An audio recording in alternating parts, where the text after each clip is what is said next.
Welcome to We Are Fine and Neither Are You, a podcast brought to you by two lifetime besties dealing with the beauty and messiness of midlife. Nothing is off limits. Let's get into it. Welcome back. We are April and April, your hosts today, and we have a very special episode. We are going to be interviewing one of my dear friends, Jill Peterson, and I'm really excited about today's episode. So let me introduce her for you guys, and then we'll pop her on. Starting out in the industry at only 22. Can you believe that, April? That is very young. No, that's really young. Being blonde and female provided its challenges. Now she's a badass full-time broker associate with over 10 years in the industry. She's the reason we bought our home here in California, and I call her my dear friend. Please welcome the one and only Jill Peterson. Hello, sweetheart. Hello. Thanks for having me, you guys. Thanks for being here. We appreciate it. Of course. Yes, Welcome it's going to be. This is not my office. I promise mine is cuter, but I stuck to a private one. You don't have a view of the ocean, corner office, windows only. Sometimes. I also get sirens going by my office all the time. Oh, fantastic. Oh my gosh. Well, we were really excited to have you on today because I don't know if many of you out there know, but even April has now become a real estate. Do you say associate? How do you refer to yourself, April? Just a real estate broker. Yeah. Real estate broker. That's right. Okay. So I've got two badasses. Yes. I love it. Yeah, I'm really excited about this because I'm just starting out in the industry. So I'm super excited to kind of get some tips from you and just kind of hear how you've worked through some difficult times. Because I know, as you know, starting out, it's a little bit, it's hard in the beginning. It's hard to build a clientele. It's hard. There's so much legal stuff to know that it can be a little scary. So I'm really excited for today. Yeah. Me too. Well, and I don't know if you girls listen to the Giggly Squad. Do you ever listen to that podcast? So I know who they are. Yeah. I know who the girls are, and I catch little like clips of them on Instagram, but I've never listened to one of their episodes fully. Oh, you guys, they're so funny. They're just like two best friends and they just shoot the shit. But Hannah Berner, she's a stand-up comedian. She quoted this yesterday, and I thought, Jill and April, I thought you guys would appreciate this. She said, "No one has become a real estate agent going through a good time." Oh yeah. Yep. It's true. Usually you're like in crisis and you're like, I got to figure something out.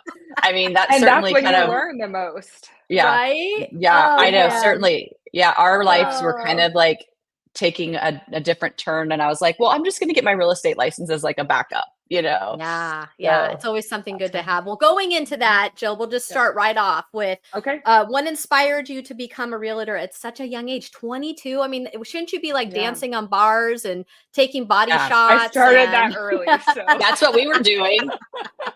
Yeah. I mean, yeah, of course. Yes. Of course. Yes. So it was my senior year of college and I was going to school to become a teacher, and I hate school. I've never been a school person. And 3 of my girlfriends decided to take a road trip to Southern California because we were in Sacramento at the time. And we stayed at my aunt and uncle's house. And we were there and I was talking to him and I was like, I'm in my last year of college, but I don't want to go and get my teaching credential. I'm so over this. And he was like, we have a mentorship program with real estate. You should get your license. So I thought about it for a week and then I called him back and I was like, yeah, I'm going to do that. So I graduated college and then 2 days later moved from Northern California to Southern California, started on my license. And then, it's been like 10 and a half years. Wow. So the rest is just history. So my mom's mom was a realtor and then my dad's brother is a realtor. So it's kind of in your been blood. in our family. It's in the family. Totally. Yeah. How was it starting out at such a young age? I mean, I feel like a lot of, real estate is experiences, and at such a young age, you're kind of just like starting to figure out your own life. Like, how was it at such a young age dealing with people who are probably a lot older than you? So much older. Yeah. Was it intimidating? It was, but like, I didn't know what I didn't know. So like, yeah, that's true. That I think was to my advantage of like, I actually moved to Southern California to do real estate in an area I didn't know where the cities began and ended. I didn't know what city was what city. I didn't know, and I didn't know anyone. The only people I knew were my aunt and uncle. Okay. And so it kind of just forced me, like I got out there and I door knocked and then I could see all the different cities and I just got out there. And I've always when you say you were door knocking, were you literally like, hi, I want to sell your house? Or wow, that must have been hard.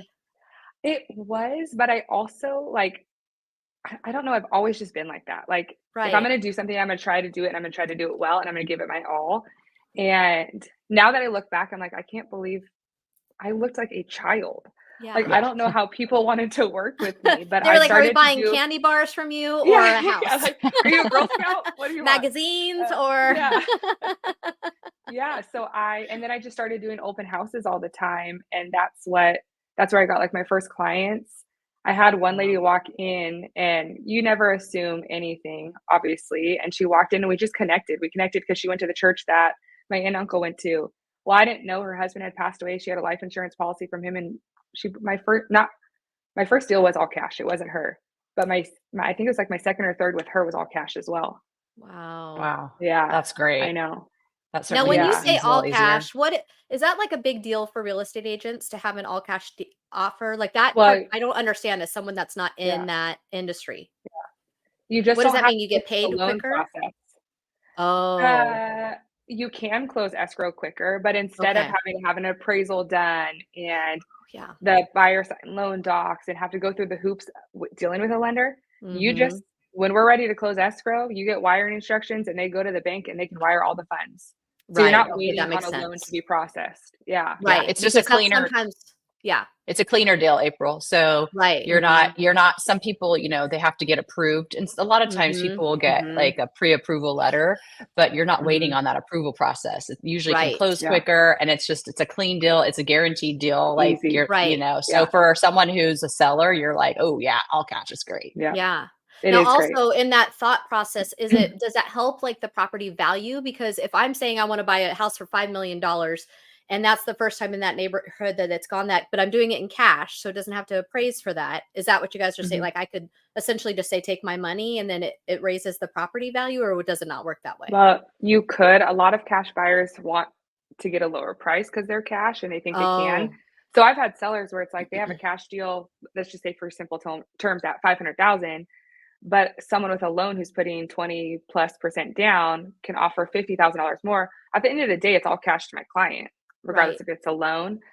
But if someone came in and was going to pay all cash and they wanted the house so bad, but the latest comp was $1 million and they're willing to pay 1.5 or $2 million, we don't have to go through an appraisal process. So if they were to pay way more than what Right. it would appraise for, yeah, it does essentially help out the neighborhood. Right. Right. Wow, that's Yeah. great. I know.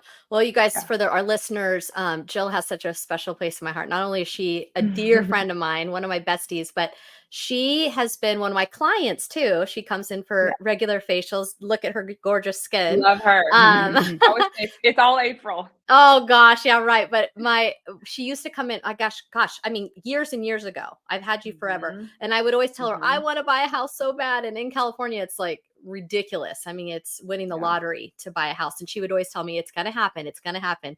So she was the reason why we were able to buy our beautiful home here, and Yeah. I just love it. And I mean, I don't know if it's a good thing or a bad thing to be friends with your client because I was like on the phone with her 24/7, like, is this There were normal? no Is that right? boundaries. Yeah, I have no boundaries at all. Jill, our fireplace is catching the house on fire. I mean, just all the things that was going wrong. And she just helped me through every step of the way. And is such a badass too. I think that's something we'll get to that questioning as well, but like with your age and how gorgeous you Mhm. are. And I'm sure a lot of people Mhm. don't take you seriously that way because when you Mhm. show up looking the way you do, I'm sure a lot of people are like, oh, I'm going to be able to take advantage of her. But she got us Yep. the best deal ever. Yeah, So that's awesome. Yeah. I really appreciate that. Just to kind of take off on what you just said about Mhm. the boundaries, that Yeah. was going to be my thing is, I see. So my in-laws are realtors as well.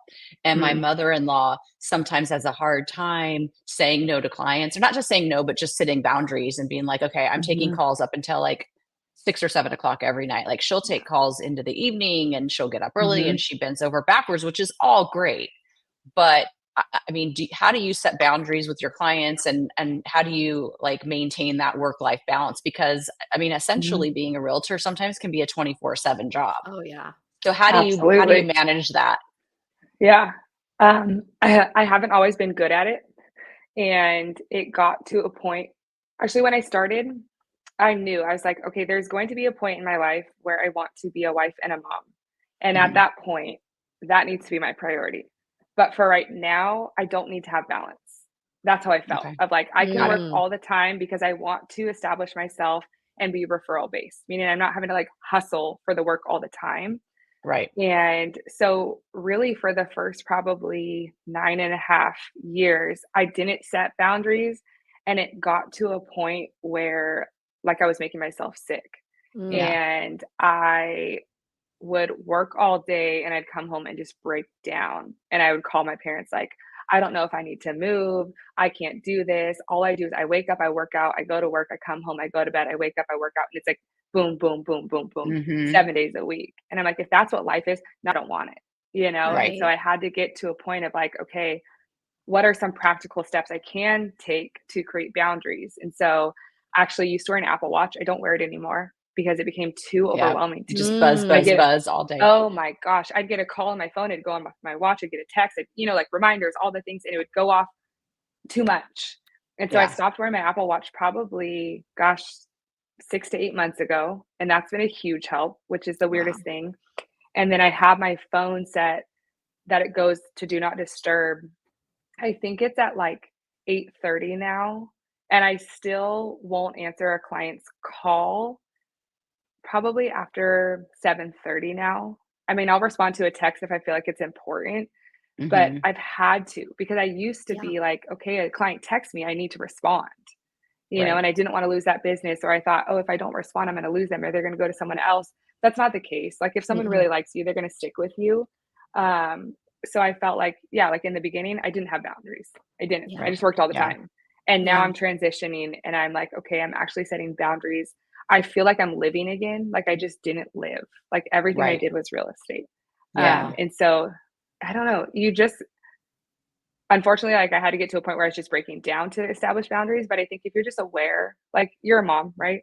Yep. Oh yeah. Yep. Yeah. And so if you're just aware and like, okay, my kids are the most important thing and my family, Mhm.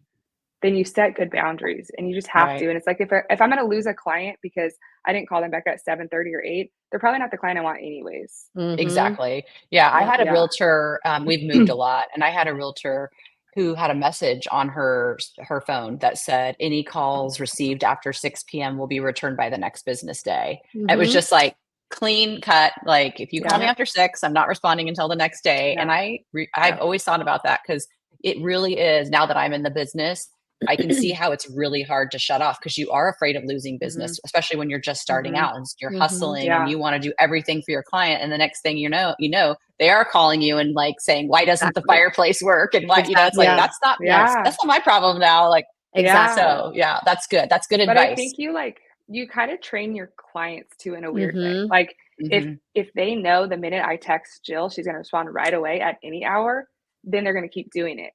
But Right. then if you Right. start to respond, like if they send you a text at 7:30 or 8 p.m. and you don't respond till 9 the next morning, then they start to learn that. So I think Right. Hmm. if you establish yourself early, like this is the relationship we'll have and this is when I will respond, people respect you. Yeah. Yeah. They do. Yeah. I Yeah. love that. And that can apply Hmm. to friendships, life, everything. So, Yeah. that's really good. Exactly. Just having In those healthy any, Absolutely. yeah, boundaries. in Yeah. any industry, really. Yeah. I Hmm. love that. Okay. Well, Yeah. back to when you first started. So, can Hmm. you share with us a memorable experience or story in your early days of real estate? Yeah. You have a story that sticks out. Gosh. Okay, so probably one of my it's gonna sound like morbid, but also it's just great, is one of the first clients. I don't even know how this person got referred to me from online, but we connected right away. I won't say her name just for privacy Right. purposes, Yeah. but I loved her. And all I knew was that she was another cash buyer and she needed to be in an area where it was a gated community. And she had, I think, 3 or 4 kids, and her husband had just died. This is what I knew initially. Well, as I get to know her and build rapport with her, she opens up to me, and her stepson had just murdered her husband in the house they were living in. And Mm. she was renting that home. And so she's like, I can't be in this home. And so basically, long story short, I found her a home in this gated community where there's a security guard 24/7, and no one can get through that gate unless you have told the security guard, like, hey, this person is coming. And when I gave her the keys to that home, you could see her just like breathe. And it was the first time since this whole situation that she felt like, oh my gosh, I can be somewhere with my kids where I feel safe. And I was like giving her the keys. I'm not like crazy emotional, but it was so emotional because you could just tell like this truly did change her life. Yeah. And she loves it there. She's still there to this day. And, you know, that's cool. They invite you back over, we'll grab coffee or whatever. And so it's just so special.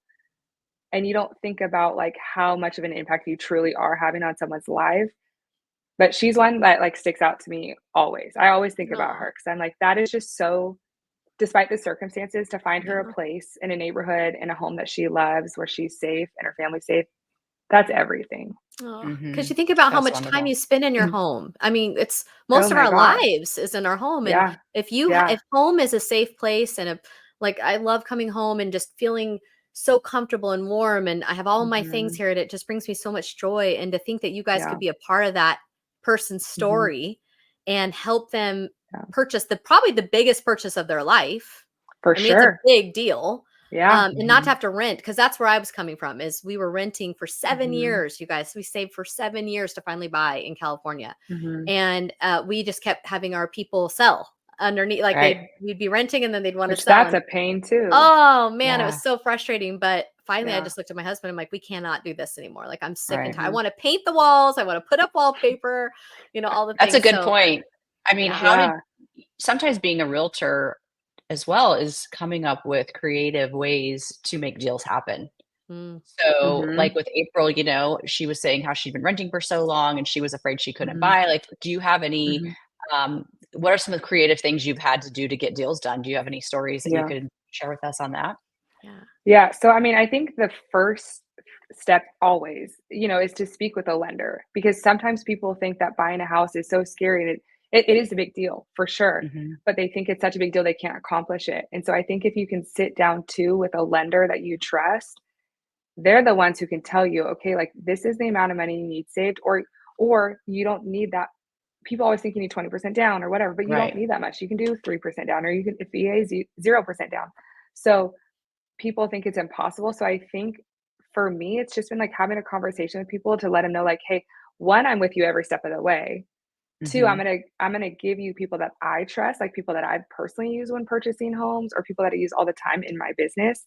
And once you sit down with them and realize, okay, you have this whole team behind you, and this is actually all that you need to do to make it happen, then people realize, oh, I can actually qualify. You know, and then we've had situations too where we have to get creative, where maybe the seller has to give some money for a down, or to help with the down payment or the closing costs, you know, and different things like that. But I think mostly it starts with just having a conversation and realizing, like, hey, let's map this out for you. If you meet with a lender, he'll tell you what you can afford, what you do need, and it's maybe not as crazy as you think. Right. Because California does feel impossible. Right. I mean, I think one of the things when I was getting into this business that I was kind of most excited to learn about, which I never thought I'd be excited to learn about, was the mortgage lending side, because I was really interested in how they could be so creative to make it happen for people who want to be home buyers. Like, there's grant programs out there for certain people. If you're within a certain income bracket, that maybe you could qualify for, you know, a certain percentage of a down payment, so they can help you with a down payment. So I thought that was really interesting. I know a lot of people think they have to sell their home before they buy a home, but then I learned about a bridge loan. I mean, there's just so many things out there to help There people are a buy lot of homes options. that it was kind of, it actually gave me hope Yeah. for, you know, I know. people who, you know, may be struggling and think they can't buy a home. Well, and I feel So, like buying a home is such a great investment too, you know, from somebody who was Oh, a yeah. renter for so long. And, you know, you guys, we added it up. I think it came out to like $72,000 that we had paid Oh, in our rent. is that And I'm thinking, insane? oh, we were paying somebody else's mortgage, you know, and so, That's yeah. you know, what you're you think, doing. yeah, it's a forced savings really, is your home. And to think that, you know, one day you can have it paid off. And then, oh, and that's something I want to talk about too. Might as well go right there. When Yeah. you have your home, tell us about how important it is to have it in a trust, so that, you know, when you Yes. decide that you're going to leave it to your children or whatever, to protect them from Yep. crazy capital gains and all that. So tell us about Yep. that. So I have my home in a trust. I feel like I put it off longer than I needed to just because I felt like, oh my God, I got to go sit down with someone. It was just like the idea of like having to do this and take time out of my day. But I had a friend whose dad passed away very suddenly, and he had a house, he had a lot of assets, and he did not have a trust. Mm. This happened during COVID, so like everything was shut down, so it's even more of a pain in the butt. So if you pass away or anyone you know passes away and the home's not in a trust, you have to go to probate court. So you have to hire a probate attorney unless you try to do it on your own, but that can create headaches and it can take even longer. It has to go before a judge. Like it has to go to probate court, which will cost you upwards of ten to $15,000 plus just to fight for an asset that you know would go to you anyways. So like if my parents passed away and they didn't have the home in the trust, then I would have to fight and go to probate court to go get my parents home rather than it just going to the state. So if it's in a trust is basically like a rule book for what you want to be done with your assets. And it also can help preserve families. So if there's multiple siblings, if the trust spells out who the house goes to or how it's going to be split, you can't contest that. And Right. so, I mean, we see it all the time. Even when it's in a trust, it can cause tension in families. But if it's not in a trust, it can cause all these people to come out of the woodworks and fight for this property. If it's in a trust, and let's just say my parents have a home and I'm the beneficiary or the successor trustee, either way, when they pass away, I automatically have the rights to do what I want with the home, or unless they've said in the trust, like specifically, when we pass, we want Jill to sell the home. Right. But if it doesn't, I could inherit the home and I don't have to fight for it. So I literally, my parents could pass. I could get the death certificate because you do record that when you close escrow if I were to sell the house. But I would have the right to do anything right away. Rather than if I had no trust, I would have to go to probate court. And so for my friend's property or her dad's, because it was COVID, it took over a year for them to get the authority to even do anything with that home. Wow. So you're Wow. having expenses on the home. There's still property taxes, there's still Right. homeowners insurance. There's still expenses on the home. So the trust really is just the best, safest way to secure your assets. I mean, you can put bank accounts in there, you can do other things, but with a home, and when you get a trust attorneys know, but you want to make sure that your home gets recorded and funded in the trust. That's very important. Oh, okay. So you're paying your mortgage through your trust, is what you're saying. Well, it's so my home right now is, I can't even remember my trust name, but let's just say it's like the Jill Peterson Trust. My mortgage statement shows the Jill Peterson Trust. So I still just pay it. I need to set up like a trust bank account and I don't. Right. But I'm just paying it. And technically the trust owns that asset. Right. So April, Yeah. like if you guys did a trust when you bought a house, it wouldn't be usually on the paperwork. It would say April and Joe, and then your last name. It would say whatever the trust name on the paperwork. Right. So the trust is buying the house, and you would be able to sign for it. Yeah, that's how that would Right. work. Okay, so like when you're signing on behalf, say you and Joe were both, you'd be co-trustees. So, Right. Okay. Yeah. So it's really It's important. a very you guys. smart thing to do. It is. Yeah, and it costs a couple $1,000s, right, to get a trust created, and Yeah. it's and I think if I'm understanding it correctly, once you do get your trust, you pay that one-time fee, and then you can keep adding. And do you have to pay each time to meet with the lawyer, or is that like part of it, or I'm you just look into? sure. I would Okay. think when you meet with them, just for their time, that they're owed something, but it's not going to be crazy. I think my Right. trust maybe costs, but it depends how many properties you have. Like I own one, and I think Right. it cost me $3,000 or $3,500 or something like that to establish my trust. Now it's established, and I don't have to worry about that. Right. Yeah. So it's not enough to just leave stuff in your will for your family. It's better to have a trust and have it separated and have it very clear so that they don't have to pay. Now, do they pay capital gains on it if you leave it to them in a trust? I know we're kind of going off on a tangent, Yeah. but this is really interesting to me. So if your parents pass away and you inherit their primary residence and you want to, well, actually, so if you sell, in most cases, it is a tax-free event. If Okay. you want to inherit their property taxes, at least in California, Right. the only way you could inherit their property taxes would be for you to move into their primary residence. Now, say Mm. they owned a primary residence and like 3 rental properties. Those 3 rental properties will get reassessed in property taxes to the current value. So at the date of death, whatever that value is, the property taxes will get reassessed. So we Oh, had one recently where the grandma, she passed away at 101. wow. And so she bought these properties for, gosh, maybe like $12,000. Well, now they're reassessed at, at minimum 700 to 800,000. That's a big gap in Yeah. taxes. So Mhm. the property taxes are going to get reassessed like it's a hefty amount, which Oof. sometimes that makes it hard for people to be able to keep those properties because they just Right. can't afford, once the To pay property the taxes go up, your difference. mortgage payment goes up, and that's Right. set. So yeah, the only way to keep their property taxes, now things are changing all the time, and again, Right. consult the tax Yes. preparer. Yes. But if you were to move into the primary residence of that person, you would inherit their property taxes. Okay. But for Okay. for capital gains, there's a lot of things that have changed with that. So if you were like, we sold, my grandma had a rental property in Upland. When we sold that, that was a tax-free event for my dad and his brothers with those Mm, proceeds. right. There's a limit though, and I can't remember if it's like 5,000 to $10,000, whatever that estate is valued at. Maybe it's more. I can't even remember. Right. But there is an amount that once you exceed that amount, then it becomes taxable. But if the Okay. estate in total is under X amount, it's a tax-free event. Okay.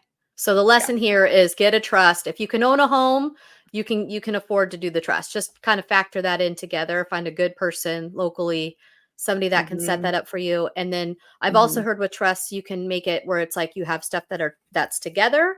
You have April stuff, you have husband stuff, and then so you Yes. can have separate parts of the trust too. Correct. So Yeah. that's good. We Okay. had we had this one client who, his parents owned a home in LA, and it wasn't a trust. Someone told them to take it out of the trust and put it into the son's name. Well, we just sold the property. When we met with him, this had already been done. If he had just kept the property in that trust of his parents, the entire proceeds, all that gain would have been tax free. Because Ugh. they took it out of the trust and put it in the son's name, it became a taxable event because it was seen Mm, as just like it wasn't his primary. So the entire thing was taxable. wow. So Wow. if someone passes away, you don't take it out of the trust because the trust has already identified who that property goes to. So you already Right. have the authority to do what you want with it through the trust. So just keep it in a Okay. trust. Yeah. Great advice. Great advice. So I actually have a question for you. Kind of, it's more related to what we talked about early on when you first started out. Mhm, What advice would you give to people who are starting out in the real estate business? Like mhm, I said, it can be hard to get mhm, clients. Like you moved to a place where you didn't know anybody. What would be mhm. like some good advice for all of us who are Yeah. getting started? I live in an area where I've lived here for 3 years, but I moved during COVID. So, meeting people Mm, has kind of happened slowly. So, what kind of advice would you give new realtors on how to drum up business, especially people mhm. who aren't the knock on your door type of people? Yes. Mm, I'm not either anymore, so I don't blame anyone because it sucks. I would say get involved with your local association. You'll meet a ton of realtors that way. mm, So when I started, like I said, the only person I knew was my uncle, which he's a fantastic person to know, Hmm. but he had his business. And so I got involved with our association, so our board of realtors, to meet other realtors. My first probably 6+ years, I was reaching out to realtors that I knew to see if I could do their open houses all the time. mm. So I did a minimum of 2 open houses a week, Okay. sometimes 3. And I got really good at converting the leads from the open houses because I would build rapport with them, then see if I could get their contact information and follow up with them. And some of them, I followed up with them for almost a year before it converted.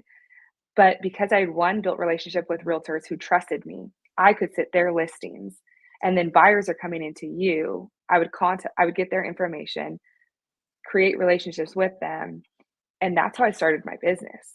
Like Hmm. some of these people who I met from open houses, I've been invited over for Thanksgiving, Mm. to different family events, which Mm. is super cool. And it's all seriously someone who walked through my open house who was a stranger at one Right. point.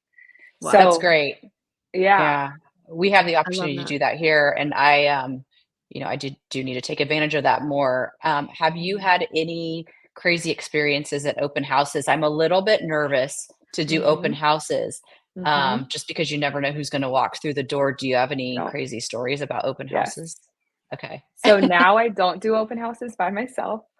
But when Okay. I started, Yeah. I was like, I don't want to split the business with anyone. I want the lead to be fully mine. I want to do it all on my own. And so like I said, I built relationship with realtors so that I could do their open houses. So I was doing an open house for a realtor who used to be with their company.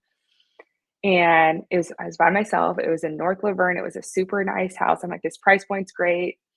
And the realtor says, oh, just use the Supra to get the key to go do the open house. The owner will be gone. Mm-hmm.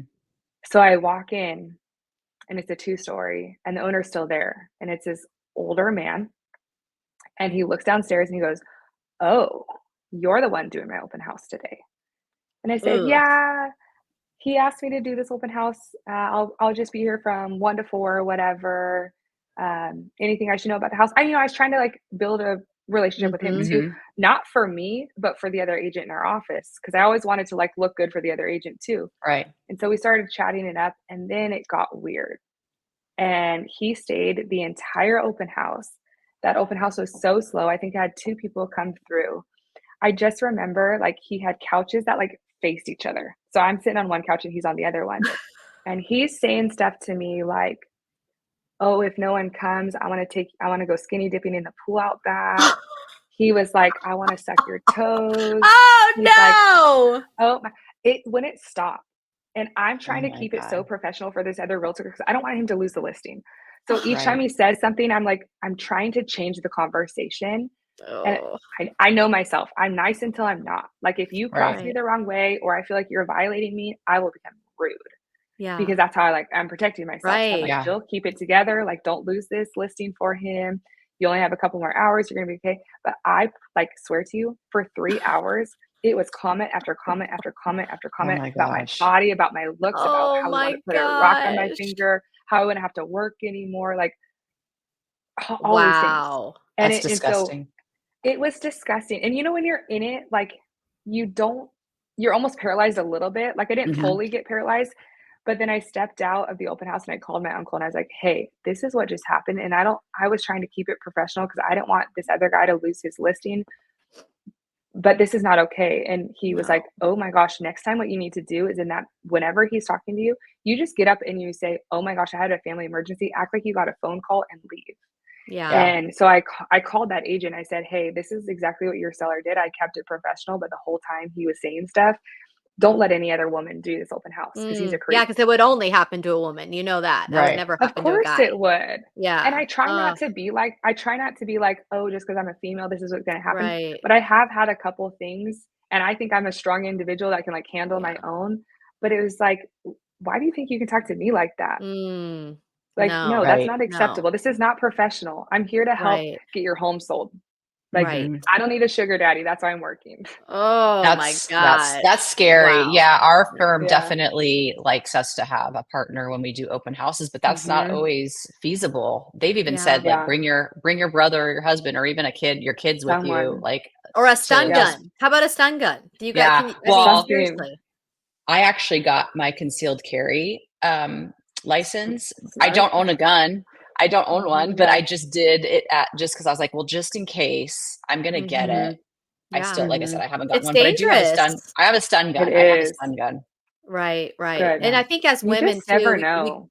yeah, you go Yeah. into like survivor mode and you did the right thing by just like keeping your cool and everything. But yeah, Mhm. it's always like Mhm. when you look back, you're like, oh my gosh, I can't believe I let that guy say that to me or do that to me. Ugh. Or but That's you went gross. into Right. survival mode and you probably assessed his weirdness. And if you would Right. have reacted any other way, Mhm. who knows what would have happened. But Oh oh gosh. my gosh. We Mhm. need Well, a bunch of brokers need to get together and write a book about all their crazy stories of things that Oh, have there's happened some during oh good my ones. showings. And gosh.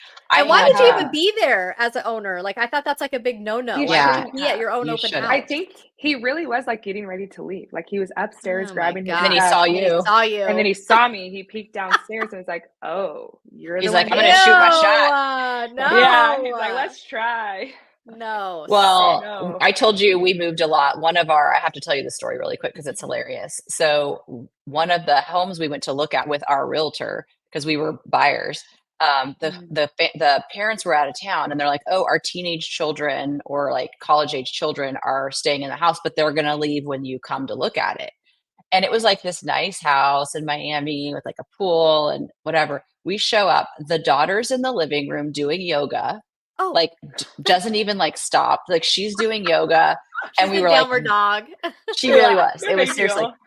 And she was just like, hey, whatever. And we were like, okay, that's weird. And then we're like, okay, let's just blow it off. Like it is what it is. So we start going through the house more. And then there's like a son in his room asleep.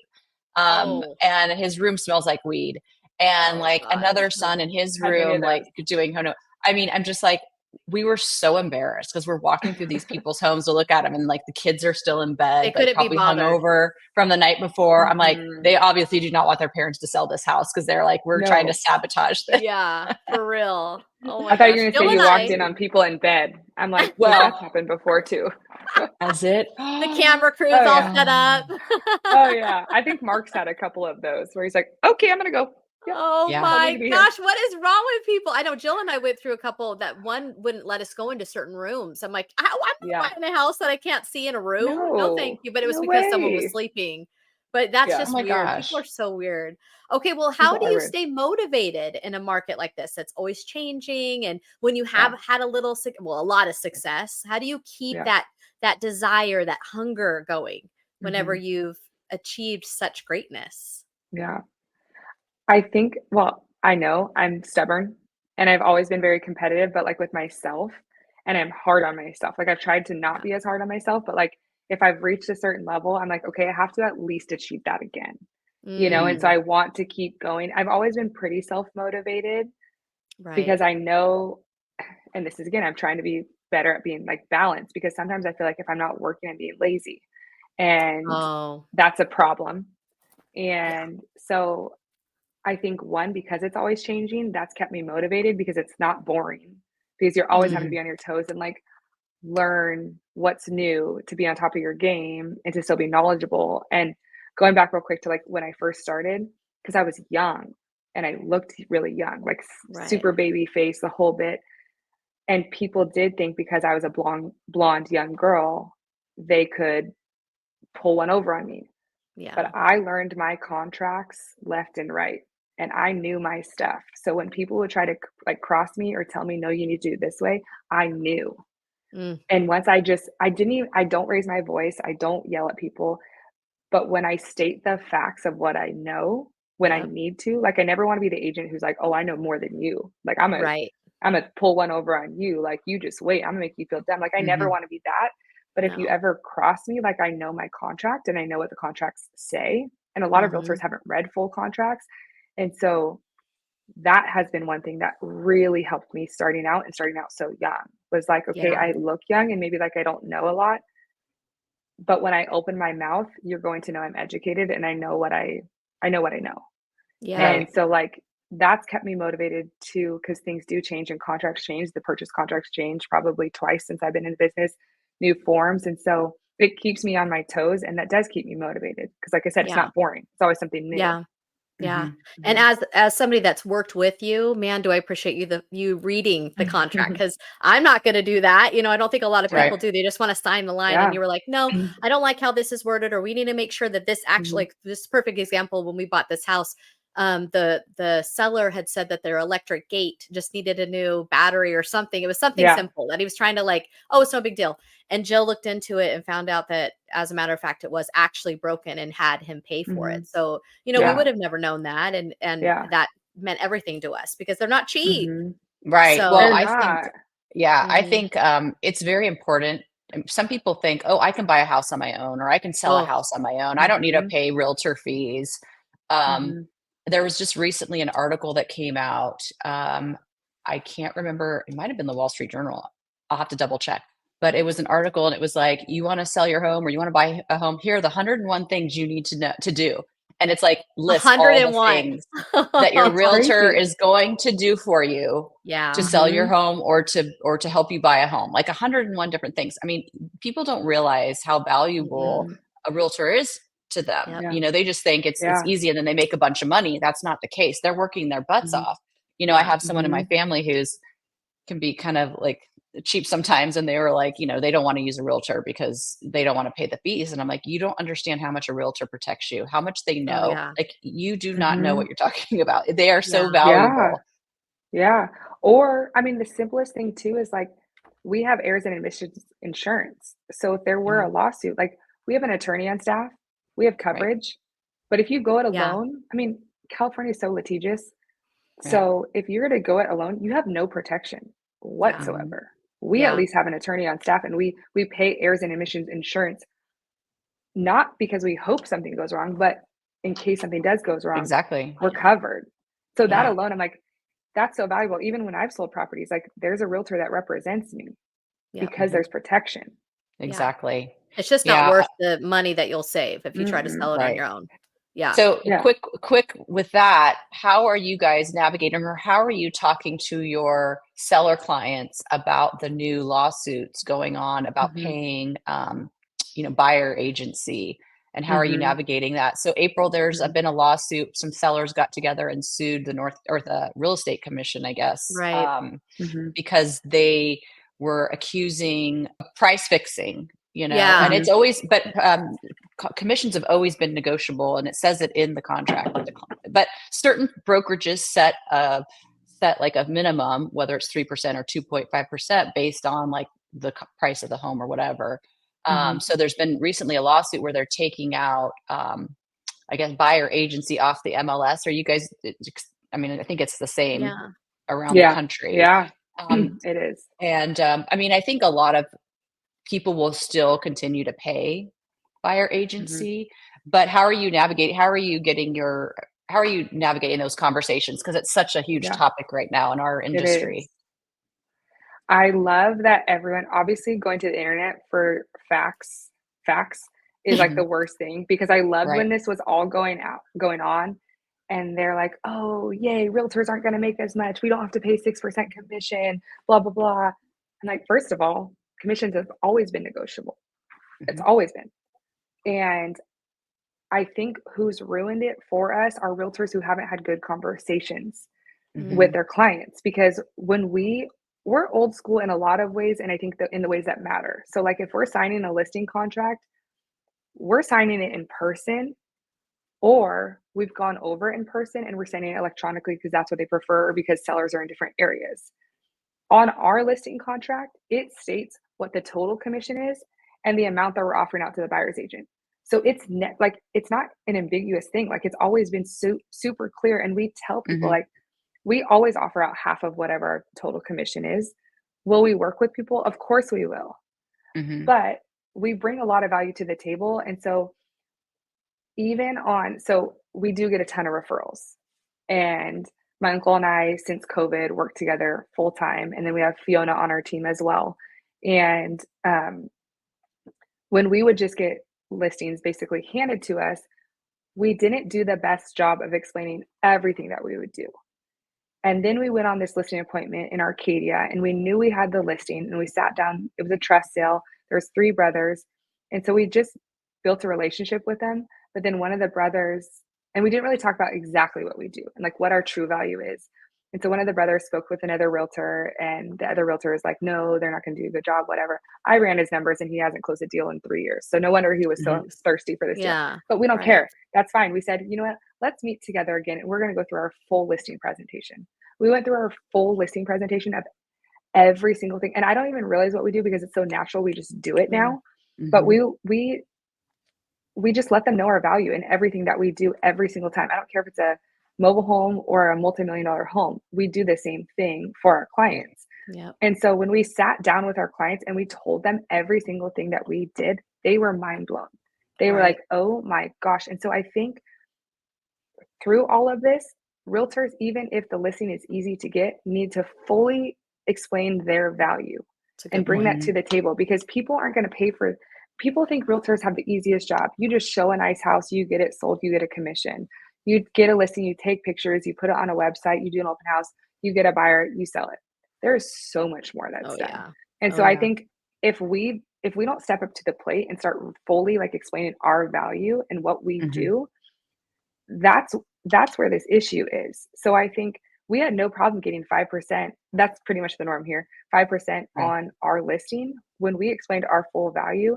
And we also communicate to, we mostly have listings. We have a few buyers here and there, but we explain to our sellers because they asked, well, do we need to offer out that amount of compensation to the buyer? We said, you don't need to. But the reality is, if you want a good agent on the other side, they're going to Yeah. work for it. Right.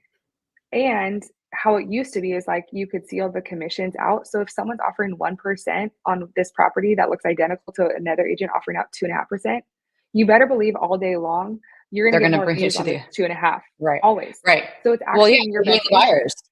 Yeah, Yeah, it's in their best interest because the buyer's agents bring the buyers. So if you want to sell your house, you totally, need to Right. totally. So I think it's just Yeah. explaining that and also letting sellers know, like, okay, come next month, you technically don't have to offer out compensation, but you may get a buyer who they're a strong buyer, but they're putting everything they have down to purchase your home. So this extra commission amount they don't have. Yeah. And so it Mhm. may Yeah. be you may get someone who doesn't, but it's good to have that conversation of like, hey, minimum, I think this is what you should be in the back of your mind willing to offer out as compensation. Right. Again, I Yeah. think also like buyers agents need to express their value and what they bring to the table. Because I honestly think being a buyer's agent is harder than a listing agent because you're taking your client everywhere and showing them all these properties where when we get the listing, then it's buyers coming to us, or offers Right. coming to us. So I think it's all about having a conversation and just really expressing your value and just being transparent. Like, here's the situation. This is what this Mhm. lawsuit is about. Because there's so much misinformation out there. Right. The Yeah. media Yeah. has really kind of screwed it for Right. realtors. It's just a lot of misinformation. So, yeah, no, Yeah. I agree with you 100%. That's good. Yeah. I Good love that info. though, Just just telling them what you're bringing to the table though, because like you Yeah. were saying, we don't know what we don't know. And as Totally. just somebody that's outside of the industry, it is easy to get into the like, oh my gosh, that'd be the funnest job. Like how easy would that be? You just show up, you're cute, you have some cookies, you show the you go house, to like nice Yeah. houses. Yeah. exactly. Yeah. You don't Yeah. realize that when it really comes down to it, you're probably making like $5 an hour when all the all Well, the it's hours that crazy. goes into whatever you're doing and then Or the crap some. that you deal with. Like, I've Yes. had people, I mean, you develop thick skin quick, but I've had Mhm. Right. so many people yell at me, so many, or so Oh, many people have threatened me with stuff, or, you know, lawsuits do happen. yeah. And so there's just so much that one, we shield our clients from stuff. Like, if we have a buyer who's like threatening certain stuff, we try to just figure out the solution Right. prior to our seller finding out, and then we just let them know, Mm, "Oh, this is what's happening." So yeah, Yeah. it's we try to keep it peaceful on their end, and we shield so much. right. Yeah, no, I like that. Now, when you're looking at houses, I know we're getting close to the end here, so I want to ask you a couple more questions. But Mhm. is there something about a house that you're just like, oh my gosh, you have this is like the best thing ever for somebody that's buying that we wouldn't necessarily know? Like, is it a certain appliance or how the house is laid out, or is there just Mhm. something that you walk in and you're like, this is a good house? Yeah. I think, like, before even stepping in the house, for me, if it's a first-time buyer, I'm like, "Is this a neighborhood that you love?" Mm. Mhm. Because if it's in a neighborhood that you love, you can basically do whatever you want to the house, and maybe you can't do it now, Right. but eventually you can. I made this mistake myself. I walked into a house that I loved. I thought it was so cute. I loved the layout. I loved everything, but the neighborhood was kind of crap. Mm. And I didn't go. I always tell my buyers this: go take a drive or a walk at night and come a couple days so you can see what it's like Mhm. on the weekend. You You can told see what us it's to like do during the that. week. Oh, Yeah. yeah. Because my neighbors that I used to have partied every single weekend, multiple days in a row. And they would get so hammered, they'd bring out their karaoke machine and start singing karaoke. It was funny for a minute until it wasn't. Yeah, And they'd until be it's your right outside neighbor. until it's not, and Yeah. Yeah. they'd be right outside basically my bedroom window. And it got to a point where it's like, why do I want to maintain my house when they're not doing their part either? Mhm. And then I don't get to come home, like, I was working all the time, and I would come home, and I didn't even get to, like, chill, like, I just wanna come home and Oh, yeah. relax, and I Yeah. couldn't. So I always tell buyers, like, make sure this is a neighborhood that you love. If the house needs some things or doesn't have things that you want, that can change. But it's Right. a lot harder to pick up a house and move the neighborhood than it is to find the Yep. neighborhood that you like and fix up the house. Yeah. So that's my biggest thing is like, make sure you like the neighborhood. I That's a would Do whatever agree research you 100%. need. 100%. Yeah. That's Yeah. the biggest thing for me too. I've done the same thing where I've fallen in love with Yeah. the house and the neighborhood's been fine. But then like the longer I lived there, I'm like, oh, I wish we would have looked in this neighborhood. That's like my dream I know. neighborhood. So Yeah. Yeah. I agree Yeah. 100%. One of Neighborhood. Yeah. our mutual Where is that? besties, Kendra, always says that her dad, I believe, used to just say, it's always best to buy the crappiest house in the nicest neighborhood. Mhm. Don't worry about the Absolutely. nicest house in the crappiest neighborhood. No, You know, it should be because Exactly. the then you can build opposite. equity. Your value will keep Right. Exactly. going up. Yep. Yeah. And Exactly. Kendra's Exactly. house is stunning. Oh, I know. So beautiful. It's so nice. Okay. So April, it's your turn. You have anything else you want to ask? I would just think because right now, interest rates are so high and people are like freaking out about buying a house right now because of the Mhm. interest rates.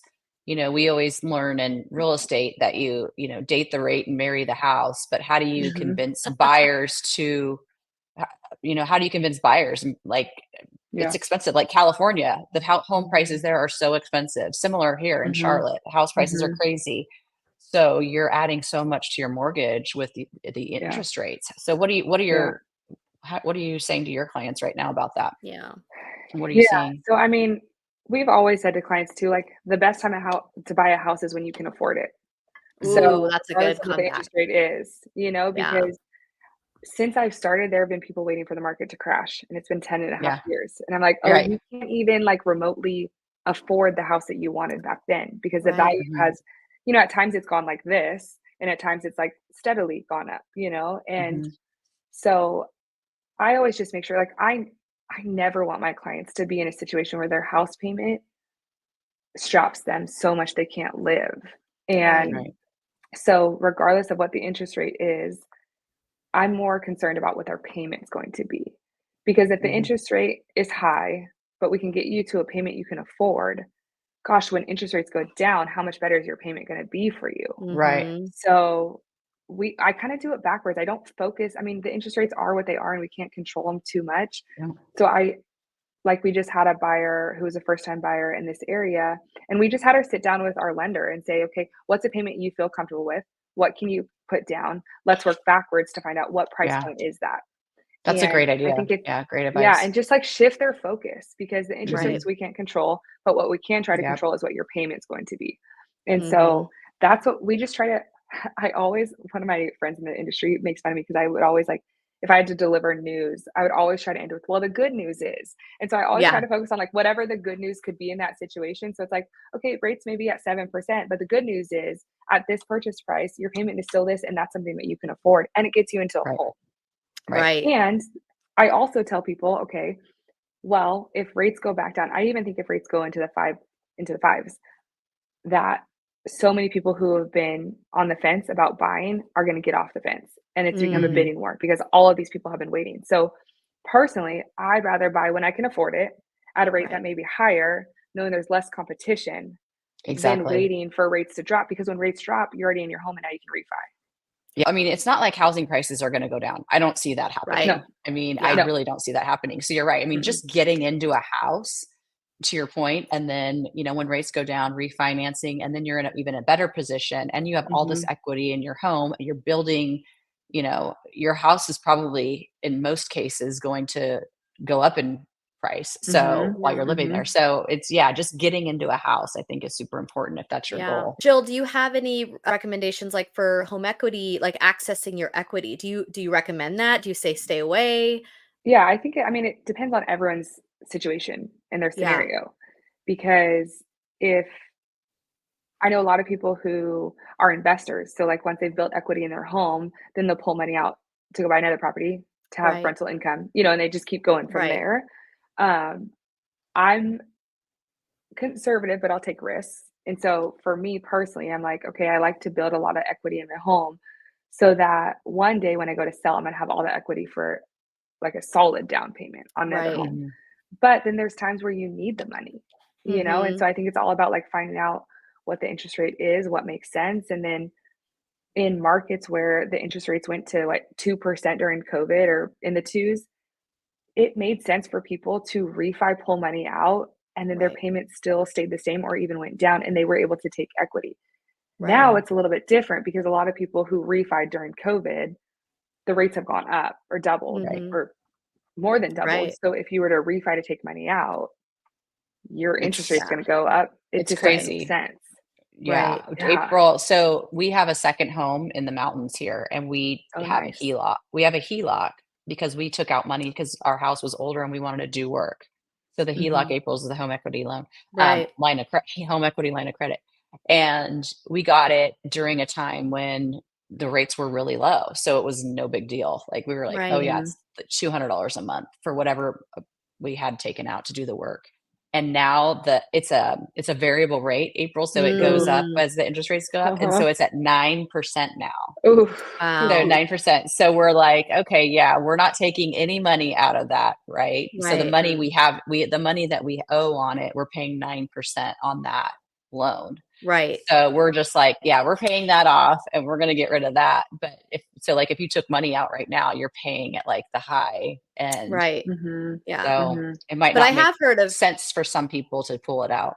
Yeah, I have heard of people that just wait till they get that little bit of equity, then they pull it out and then they buy the next and then they buy the next. So Mhm. if you are an Mhm. investor, obviously get with somebody who does that. But your Mhm. home that could be the best financial decision you've ever made. It For doesn't have to sure. be this burden or whatever, Mm-mm. and you have to be regretful of it. Well, the Yeah. last question that we're going to have for you. This has been so much fun. We could just sit and I I talk know. know. all So day Thank you. long. I love I It know. it. I went by just talking to fast. my Went by. friend. I It went by know. so fast. Do you guys see why I love her so much? She's my girl. I just love my Jill. Yeah. You're my Okay, buddy. so the last question we have for you, and then we'll get to our one and dones. We had Okay. Jill pull something for us, for all of you viewers and listeners too. So she'll be a part of Mhm. that as well. Okay, so what is something you've learned from a failure or mistake? Hmm. I don't know how much like a failure necessarily this is, but it kind of ties into a lot of what we talked about is when I started, I was super young. So I was trying to be something I wasn't. And because I was trying to be like, okay, people will take me seriously if I'm Nate just walked by anyway. um, so I tried to be who I thought people wanted me to be. And Mm, it wasn't until I was like, I'm just gonna unapologetically like be myself in my business, which is like mm, I have a very serious side, but I love to laugh and I love to have right. fun and I love to joke around. And I think once I like fully just embraced my personality in my business just thrived because I was way more comfortable in my Mm, skin. And so it's like when I started, yeah, I just tried to be something that I wasn't fully. And I thought because I was so young, I needed to act a certain way. right. And I think, yeah, just like be yourself. Like if you're a realtor, I just think be yourself because I think you'll attract the clients that are right for you and they like you Right. for who you are. Right. And so don't be something else. I just think that's Right. the biggest piece of advice is like people try to be something. People like Right. authenticity. Be that. Mhm. Yes. Be Yes. genuine. Yeah. Be Exactly. real.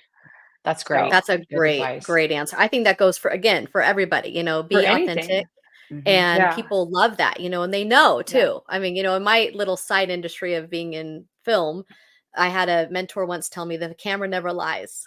And I think Yeah. Yeah. people can tell too. If you're not really happy and you're acting happy, or if you're not really a Mhm. crazy personality and you're thinking that that's what your client wants, they're going to see right through it. So just be Yeah. yourself and then Totally. your people will come to you. That's Mhm. great. That's wonderful. Yeah. Okay. Well, honey, thank you so much for Yay. Of time course. to Yes. be Thank with you us so much. today. Yeah, that I've was heard so much Anytime. wonderful. about you, so it's I know you fun to too. I Yes. finally feel like meet I you. know you. I know. Same. Same. We'll Same. have to make some travel plans to see, Yes. I both sides of know. the coast there. Next time Okay, I well, come out, well, Yeah, we'll have yeah, to let for get me know. together. sure. Yes, I want April coming out here way more often, that's for sure. Yes, you Okay, should. well, at the end of our episodes, we try to remember. We don't always do it, but this time we had a little heads up. So we're doing what we call is our one and dones. And Mhm. I will start. So my one and done Okay. Okay. this week is from ColoreScience right here. So it is summertime Ooh. now. And this is my favorite tinted moisturizer. So I've tried all of them. And Ooh. this one I Okay. really love, you guys. So this one is 50 broad spectrum. So it has good sunblock, not sunscreen. You just from an esthetician, little pointer. We don't want sunscreen. We want sunblock, you guys, because sunscreen, you can still tan, but sunblock, it will really help you not get all the aging spots that we're trying to stay away from. But this one I really love because I have to show you how cool this is. Okay. So it goes on like white, right? So that sometimes the broad spectrum sunblock, it gets that white cast on your face and it doesn't go away and it's sticky. And so this one goes on like this, but then when you rub it in, it turns the color of your skin. Whoa. Is that so nice. cool? And That it has is like a awesome. really good coverage and it lasts all day and it doesn't clog your pores. It's not cheap. So that's one thing. It's an investment. It's around $54. But if you go onto their website, usually they have like a 10% coupon, or if you get on their subscription, you can also save a little money. But it's not the biggest thing in the world, but you don't need a lot. So that is my one and done. Is that the stuff that you recommended for Charlie? Yes. She loves it. Yes. I know. And I told April, I'm sorry, I'm recommending this to your kid. But, you know, good product is good product. So if they can learn not to use a lot of it, you could just, and this is really great. I mean, honestly, like you could see, you just rub it on your face. You could throw some eyelashes on, a little bit of blush, and you're good to go. So this would replace your foundation. Yeah. But I really love this stuff. So that's my little shout out, my little one and done. Okay. Cool. I love it. Okay. You're going to love mine. All right. So mine is. Yes. It's my favorite skincare line, you guys. Yeah. So mine is Sanitas Vit C Serum. So this, April actually recommended this to me, and it's so funny that we both did skincare this week. So I use this every morning. In fact, I'm out of it, and I'm going to be ordering more today.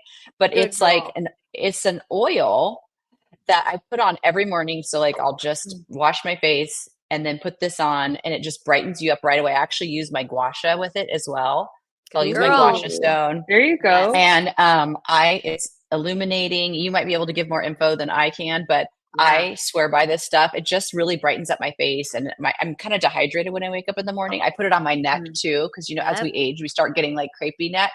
So I'll put it all over, and then I'll use my gua sha, and I'll kind of go up my neck and get rid of my little turkey thing here. And but I swear this stuff is awesome. It's the best. Yay. I love that. Good. I'm so glad you love. Yeah, no, that I've loved Sanitas for over a decade, you guys. I'm a total snob when it comes to skincare, and I absolutely love Sanitas. So what I love about their vitamin C serum that's different from everyone else is it is fat soluble. So a lot of the vitamin C is water soluble. So that's why vitamin C sometimes will dry us out. And a lot of people will say, I love vitamin C, but I get so dry when I use vitamin C products. It's because it's water soluble. So this one, that's why it's so juicy, and you can do the gua sha, which is what I do in my facials. I put the vitamin C on before doing that because it just allows you to manipulate the skin and it just glides. Yes, glides really, really good. Really nicely. So I can't remember how much this is, but I'll know. I want to say it's like 99. Yeah, I think it's like around 99 or something. So it's not cheap, really good. But this actually lasts a long time too. Yeah. And it's my favorite. Yeah. So, and one more little products. point. I always like to say, no matter what product line you're using, whatever you're using, it's always nice to write the date on the bottom of when you started using it, because then you know how long it lasts. So whether it's, that's a good idea. And then you can go, well, I spent $100 on that, but it lasted me 3 months. That way you're not thinking, oh my gosh, I spent all this money. So yay. You told me to do that. That's actually a really good tip. You told me to do that because I felt like I need to do that.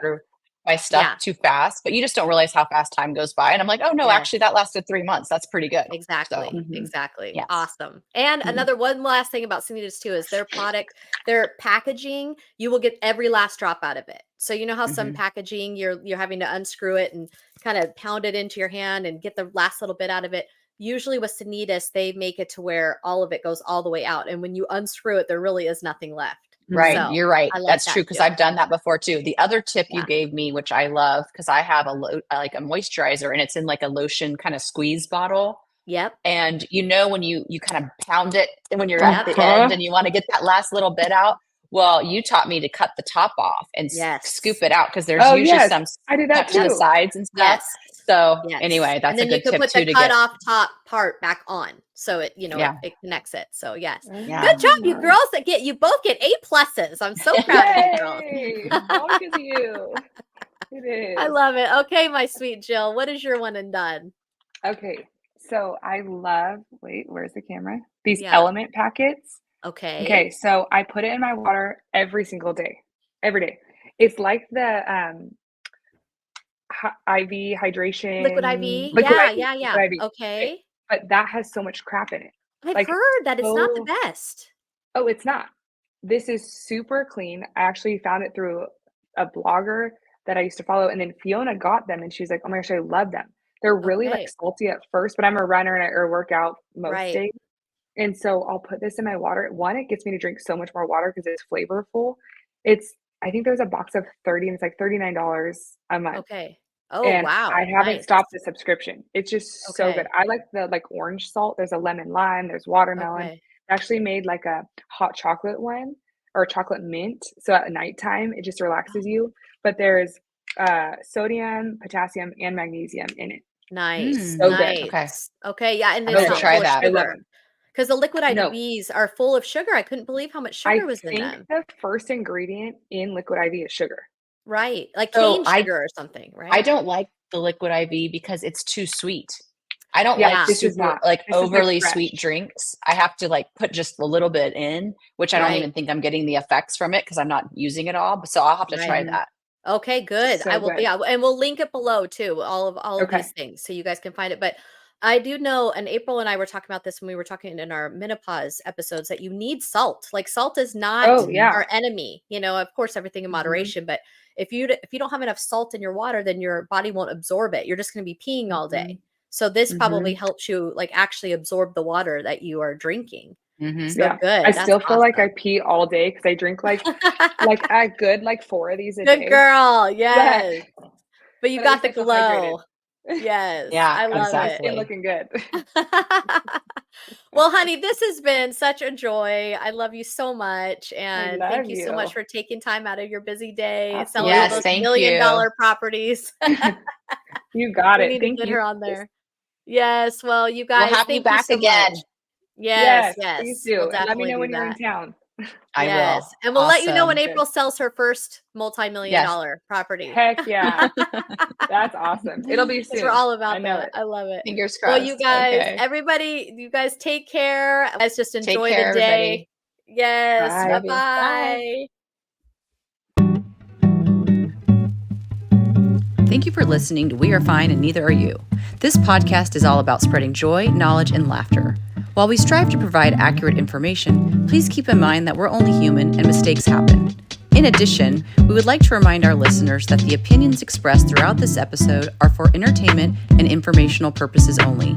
We do not claim to be experts in any particular field, and the content provided should not be taken as professional advice. We encourage you to consult with qualified professionals or do your own research before making any decisions based on the information shared in this podcast. Thank you for joining us, and remember to stay curious and critical in your pursuit of knowledge. Please rate and review this episode. Your feedback is important to us.